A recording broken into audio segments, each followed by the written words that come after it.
Hi, it's Mr. Lonergan, and we're going to work on SAT Problem Set 2, question number 8. If R, S, and T are positive integers, and RS equals T, then which of the following must be true? This is one of those terrible 3-in-1 questions. They give us 3 possible answers, and we have to look at each one separately and decide whether it's true or false.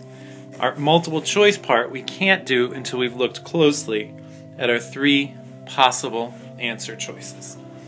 So for this problem, the first part is to make sure you're very clear about what R, S, and T are. Positive integers. That means they're 1 or higher. Whole numbers, no negatives, no decimals. The next one is the relationship, RS equals T. So I decided to make a table, RST, and just compare them. There's really 4 different possibilities. The first possibility is that R could be equal to 1, and S is some other number. Oh, I don't know. Let's say S was 3. If R is 1 and S is 3, R times S equals T, so T would be equal to 3. Another possibility would be that S equals 1 and R equals some other number. I don't know, let's say 4. T is 4 times 1, so T would be 4. A third possibility would be that R and S are both bigger than 1. So let's try 7, 3. T is 7 times 3, or 21. And then there's one more possibility. That is that everything is the lowest possible positive integer. When you have problems like this, you always want to think about the extremes. The extreme is the highest number in the set or the lowest number in the set. In this case, the lowest positive integer is 1. So let's look at the possibility where R is 1 and S is 1. 1 times 1 equals 1.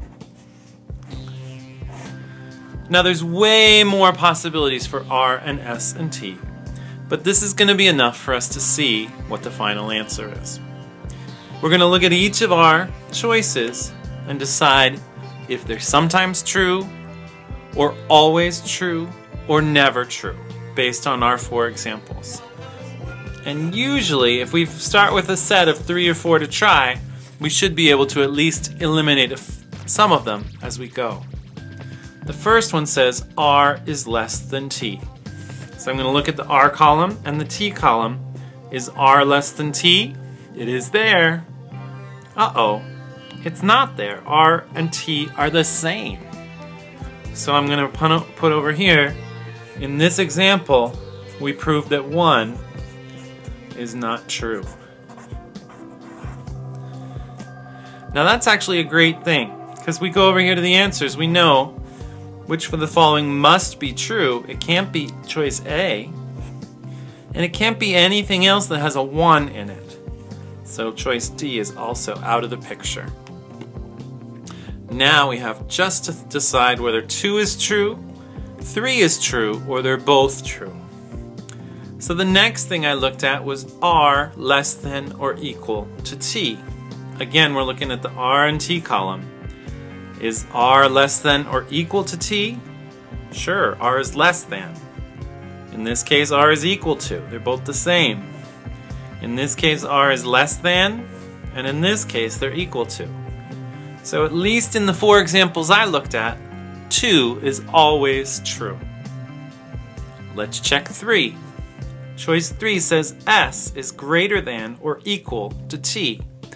Zooming in on these 2 columns, is S greater than or equal to T? It is right there, it's equal to. But look, when we get right here, is S greater than or equal to T? No, T is bigger than S is. And again down here as well, we've got T is 21, which is much bigger than the S value, which is 3. So both of these have choice number 3 not true. So if 1 is not true and 3 is not true, I wasn't sure about 2 because I only tried it 4 times, but I know that it must be the right answer. I cross out choice C because it had a 3 in it, and I cross out choice E because it also had a 3 in it. There's only one answer left. And even though when I met it the first time I wasn't 100% sure, I now know that B must be the best right answer. Thanks. See you next time.